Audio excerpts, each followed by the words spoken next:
After going through this video आप HTML और उसकी सिग्निफिकेंस को एक्सप्लेन कर पाएंगे और अलग-अलग टाइप के HTML टैग्स, एलिमेंट्स और एट्रीब्यूट्स को समझ पाएंगे।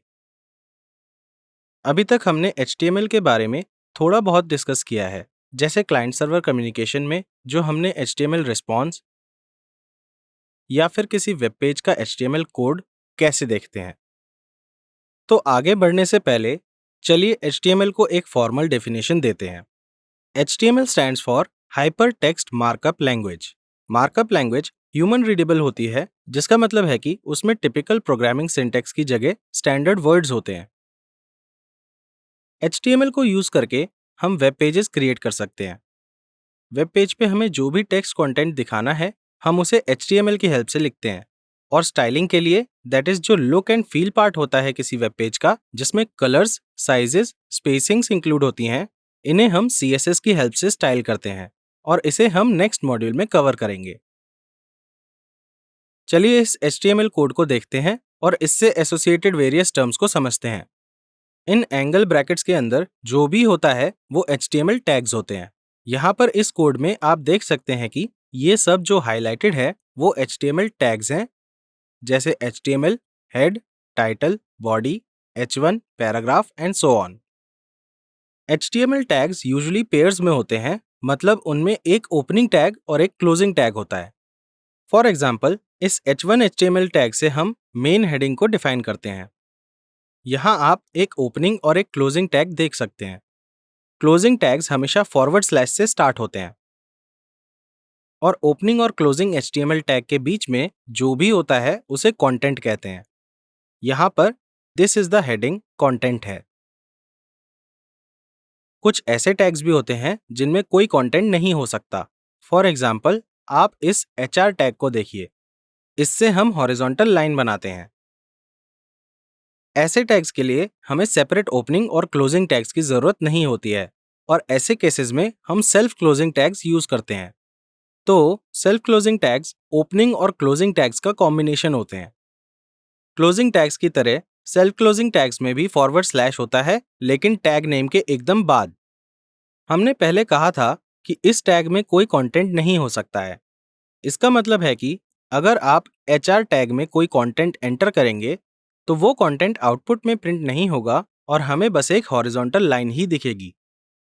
अब कुछ टैग्स में आपको की वैल्यू पेयर्स दिखेंगे, जैसे ओपनिंग टैग्स में कोई एक चीज किसी दूसरी चीज के इक्वल होगी। फॉर एग्जाम्पल, ये A टैग या एंकर टैग है। आप ऑब्जर्व कर सकते हैं कि ये की value pair that is href एक लिंक के इक्वल है और इमेज टैग में src भी किसी चीज के इक्वल है।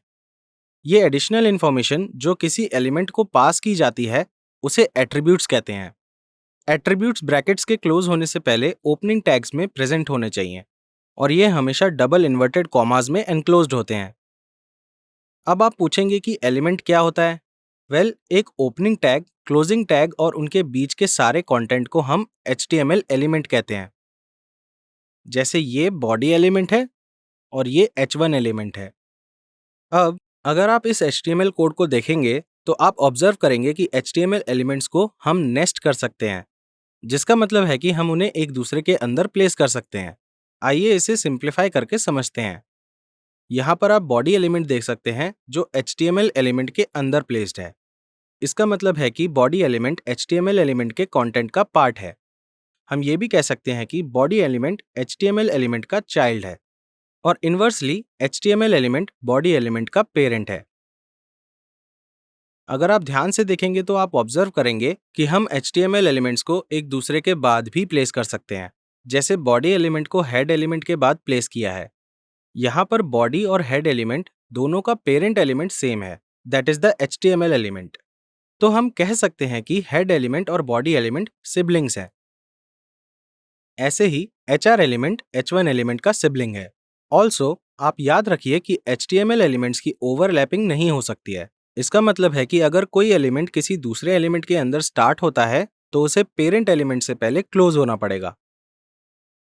आई होप कि अब आप HTML टैग्स, एलिमेंट्स और एट्रीब्यूट्स के बारे में समझ गए होंगे। अब हम एक और एस्पेक्ट देखेंगे जो वेब डेवलपर्स के लिए बहुत इंपॉर्टेंट है, दैट इज इंडेंटेशन। मैं इस कोड को थोड़ा रीअरेंज करता हूँ। अब देखिए, does it make any sense?